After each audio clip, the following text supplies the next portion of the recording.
Olá, boa noite a todo mundo. A gente está começando aqui agora a segunda live da Semana da Escola Alemã. Hoje é uma live de análise sensorial, né? Então é uma live diferente, que eu vou pegar uma cerveja e vou fazer uma análise, que é o que o sommelier faz, né? Quando recebe ali um produto, uma cerveja para poder experimentar, ele faz essa análise para entender se a cerveja está dentro do estilo, se não está. Então isso é o que a gente vai fazer hoje. Eu vou deixar aqui a caixinha de perguntas abertas, então se você tiver alguma pergunta, pode preencher por aqui que a gente vai conseguir responder todo mundo, tá? Durante a análise. Boa noite a todo mundo que está chegando. Vamos então começar primeiro pela revelação, né, do estilo de cerveja que a gente escolheu para hoje, né? O primeiro estilo tinha lá 5 opções, né? Você se lembra, era o Weiss, Oktoberfest, Berliner Weisse, Altbier e o estilo Hell, se eu não estiver enganado. Não, mentira, do German Pils, que tinha ali com a gente. E aí o que acontece? Nesses 5 estilos o pessoal votou, quem está em casa votou e escolheu a cerveja Oktoberfest. Acho que está todo mundo aí em época de festa, né? Aproveitando que é o mês de outubro começando. Como a gente já explicou, a Oktoberfest começa no meio de setembro para frente, mas o nome, né, outubro, já tem tudo a ver com o mês que está começando agora. Foi a cerveja escolhida. Eu fiz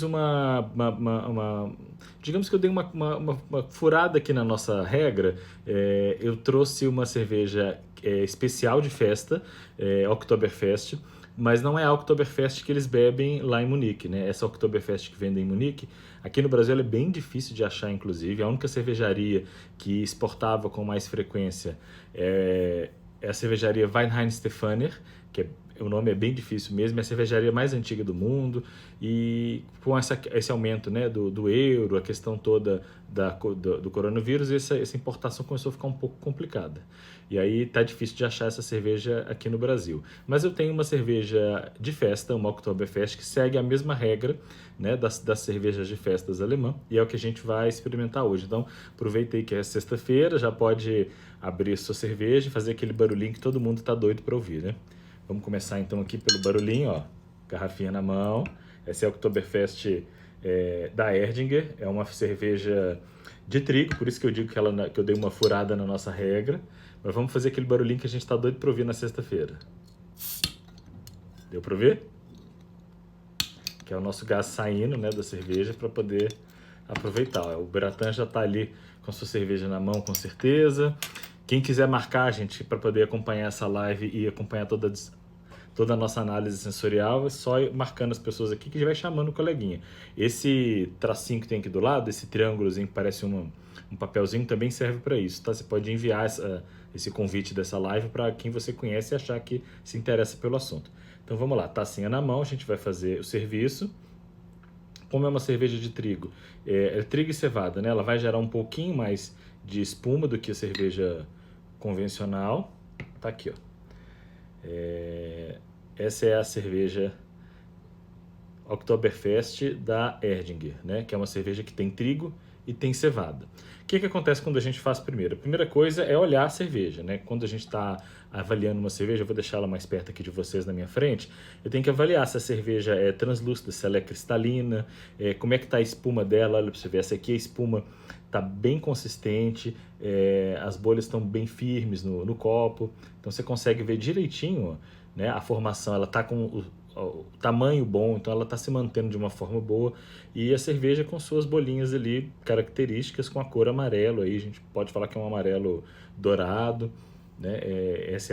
Inclusive o tom do nosso site é inspirado na cor da cerveja, então por isso que a gente sempre usa esse amarelo, tem um amarelo também lá no site. Antes de beber, gente, beber é a última parte, tá? Só para vocês já irem entendendo o meu sofrimento como sommelier. Vou falar um pouquinho desse tipo de cerveja. Como é uma cerveja de festa, ela normalmente tem um pouco mais de álcool e um pouco mais de corpo, malte mesmo, nos ingredientes. Isso ajuda para deixar uma cerveja um pouco mais equilibrada. Ela mantém o equilíbrio, mas ela é um pouco mais forte, afinal você está ali no momento de festa. Mas isso sem perder aquele drinkability, né? Que é aquela capacidade de você tomar a cerveja, tomar mais de uma taça, sem enjoar, ou sem achar que a cerveja está muito forte, ou como o povo diz aqui em Minas, que está empazenando, né? É mais ou menos isso. Antes de levar à boca, a gente cheira, ó, é bem característico. Você tem o cheiro exatamente de malte, que a gente fala que é um cheiro de biscoito doce, Dá um cheiro bem adocicado, e isso é bem característico desse tipo de cerveja, principalmente esse tipo de cerveja de festa, no caso da Oktoberfest, né? E à medida que a gente, às vezes, dá uma leve balançadinha na taça, só para poder concentrar os aromas, você consegue sentir exatamente um biscoitinho doce e um pouquinho de lúpulo, que é normal para esse estilo. Então tá dentro do estilo, né? Agora, finalmente, na boca.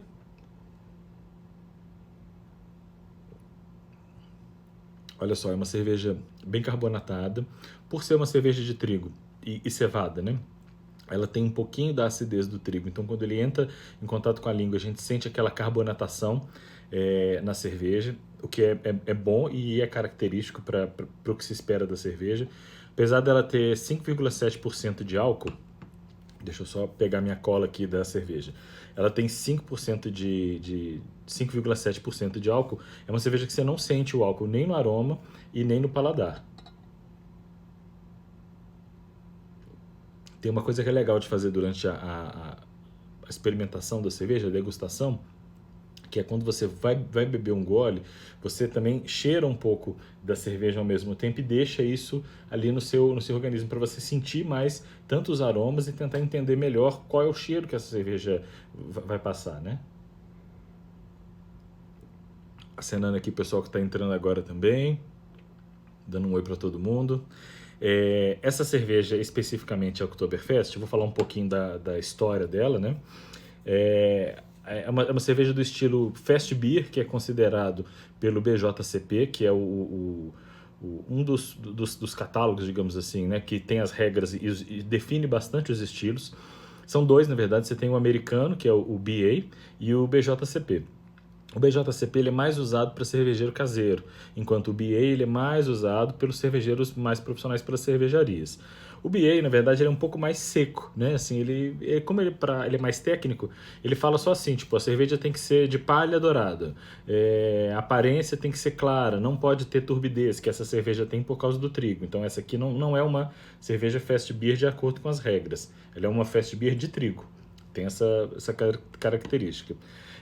Então, no BA ele é bem conciso, assim, ele dá bem explícito. Já no BJCP, você tem uma narração melhor, uma narrativa melhor de como essa cerveja surgiu, de onde essa cerveja veio. Então, por exemplo, você tem ali a história da cerveja, conta um pouquinho, né, o aroma é todo definido, eles vão narrando como é que é a sensação de boca. Igual eu fiz aqui durante a live, eles também vão fazendo isso, né, nesse estilo. Então, eu achei ele mais gostoso de ler. Tem um comentário muito interessante que está contando nesse histórico, né, do BJCP, que fala da história da cerveja, né? Eles criaram uma cerveja com mais álcool e que, por uma regulação fora da União Europeia, essa cerveja ela geralmente não é produzida fora da Alemanha com o nome de Oktoberfest. Aí eles usam o nome do estilo que inspirou essa cerveja, que é o Marzen, ou Märzen, que é a pronúncia correta no alemão. Esse tipo de cerveja, que é a cerveja produzida em março, por isso que chama Märzen, né? Essa questão toda da cerveja que é produzida no mês de março, exatamente para dar tempo dela ser maturada e ficar pronta para consumo no mês de outubro, que é o mês da festa. Então você tem aí todo um estilo de cerveja que foi criado baseado em um mês, exatamente para poder atender aí ao desejo dos consumidores de cerveja no mês de outubro durante a Oktoberfest, né? Vocês podem ver que agora que a gente já tem mais ou menos uns 10 minutinhos que a gente está fazendo essa live, a espuma ainda está presente no copo, tá vendo? É uma cerveja de espuma muito presente. E o brasileiro, principalmente, não gosta muito da questão da espuma. Às vezes eu já vi muita gente pedindo em bar assim, tira o colarinho. E a espuma é uma coisa muito importante para a cerveja porque ela ajuda a manter, principalmente, a temperatura da cerveja. Então, o líquido embaixo da espuma, ele fica mantido por mais tempo numa temperatura mais adequada para a cerveja. E ajuda também a preservar os aromas. Então, tem aroma da cerveja que vai saindo de acordo com a espuma. A hora que a espuma vai sumindo, esse aroma vai chegando e você consegue sentir. Como eu falei aqui, ó, agora já está mais para a questão do lúpulo. À medida que a cerveja também vai mudando de temperatura, você consegue sentir outros aromas. Então, quando eu servi, o aroma predominante era o de biscoito, né, de biscoito doce. Esse aqui agora, que a gente já deu uma esquentada e tem luz aqui né, no local onde eu tô, então isso ajuda a esquentar a cerveja um pouco mais rápido. Então você consegue sentir agora um pouco de aroma floral, que é o aroma do lúpulo, que é o lúpulo que foi usado para poder fazer essa cerveja. E isso vai mudando, né, de acordo com o tempo, com o tempo que a cerveja vai ficando na taça ou no copo, e vai tendo toda essa preparação para a bebida, né? Mais uma coisinha sobre a cerveja do estilo Oktoberfest, pegando aqui a minha colinha. É uma cerveja que ela é menos intensa e ela é menos tostada do que a cerveja original, no caso a cerveja Marzen, que é a que gerou esse estilo. E aí você tem, por exemplo, uma cerveja tem bastante álcool, como eu falei, e em comparação com a cerveja tcheca, por exemplo, que é a Pilsen original, é da República Tcheca, que fica tudo ali pertinho, né, da Alemanha, ela é um pouquinho mais forte e ela é um pouco mais seca, de final seco. O que quer dizer esse final seco de cerveja? Assim como no vinho, quando você está produzindo o vinho, você tem aí o vinho mais seco, que é aquele vinho que não tem muito teor de açúcar residual, a cerveja também ela pode ser um pouco mais seca. Isso tem a ver com o processo. Você deixa a levedura consumir mais o amido que ficou ali do mosto, né, da mistura da cevada que gerou essa cerveja. Então você consegue, com a cerveja mais seca, deixar ela muito mais com esse drinkability melhor. Você consegue beber essa cerveja de forma mais constante, sem enjoar, sem que aquela cerveja pese na língua, né? E como ela é bastante carbonatada, ela dá uma sensação de refrescância e ajuda muito ao nosso paladar mesmo, principalmente quando você está harmonizando com algum prato, né? Principalmente quando tem um prato com um pouco de gordura. Essa cerveja ela ajuda a fazer essa limpeza na boca, né? O pessoal está comentando aqui, tô vendo a Juliana tá dizendo que não sabia que mudava. Muda, Juliana, e tem cerveja, principalmente, não desse estilo especificamente, que é um estilo mais simples, mas tem cerveja mais complexa, como uma Imperial Stout, por exemplo, que é uma cerveja escura, de espuma. A espuma é até levemente marrom, assim, um creme bem forte. É uma cerveja bem mais intensa, é mais rica em aromas e sabores. Eu tomei uma que eu comentei há um tempo atrás, aqui no Cerveja Gastronomia, que é uma Imperial Stout, que ela tem cumaru, cupuaçu e tem e mais um item que eu não me lembro agora qual é. E assim, à medida que a temperatura vai mudando, você consegue sentir exatamente esses ingredientes que foram usados. Então, no início, você sente só o cumaru, depois você sente um pouco do cupuaçu, principalmente na boca, quando a cerveja vai diminuindo um pouco a temperatura. Então, você vai tendo um monte de aroma diferente para experimentar. Eu gosto muito de brincar, que eu gosto do fundo do copo, né? Eu brincava disso na época do curso de sommelieria, lá em 2015. Eu brincava que você depois que tomou a cerveja toda, você deixa, quando fica aquele restinho lá no copo, bem vazio lá no fundo, você dá um cheiro naquele fundo de copo. Ali você vai ter a cerveja na sua quase essência, porque você já tirou a temperatura, o álcool já acabou, já não tem a espuma. Então é muito interessante, assim, é uma cerveja realmente muito rica e essa experiência sensorial, né, ela faz isso. Então, só repassando os passos para quem chegou depois, a gente abre a cerveja, começa pelo cheiro, pelo aroma da cerveja, para sentir o que tem nela, né? Pode cheirar mesmo. A gente costuma até misturar um pouquinho a cerveja para poder soltar mais os aromas, assim como o pessoal do vinho também faz. Aí depois você também olha pela cor da cerveja para avaliar tanto a cor, a carbonatação da cerveja e para avaliar também o estilo de espuma, né? Se a espuma é persistente, se a espuma é de bolha fina ou se ela é de bolha mais grossa, né? Como é que é o estilo da cerveja? Tem cerveja belga que a espuma forma uma renda, um efeito de renda na taça, que é muito bonito, inclusive. É uma das características das cervejas belgas, né? Elas têm uma formação de renda na taça, o que deixa a cerveja bem interessante visualmente. E aí você bebe, depois disso você bebe e consegue identificar os sabores que tem na cerveja.